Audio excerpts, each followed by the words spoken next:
அவருடைய லத்தியால கைதிகளை பதம் பார்த்திருக்காரு.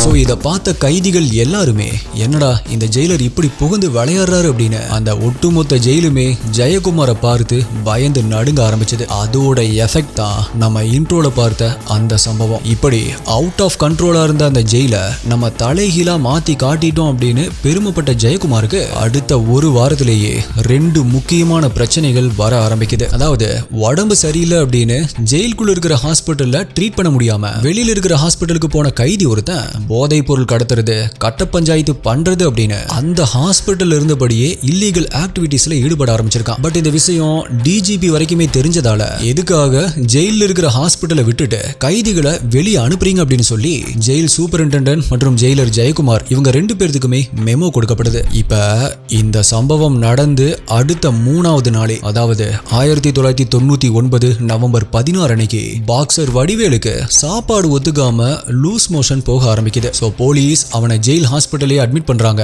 ஆனா காலையில அட்மிட் ஆன அவனுக்கு ஈவினிங் வரைக்குமே லூஸ் மோஷன் நிக்கவே இல்ல. சோ வடிவேலுவும் என்னால ரொம்ப முடியல சார், என்ன வெளியே அனுப்பி ட்ரீட்மெண்ட் பண்ணுங்க அப்படின்னு டாக்டர் கிட்ட ரிக்வெஸ்ட் பண்ண ஆரம்பிக்கிறான்.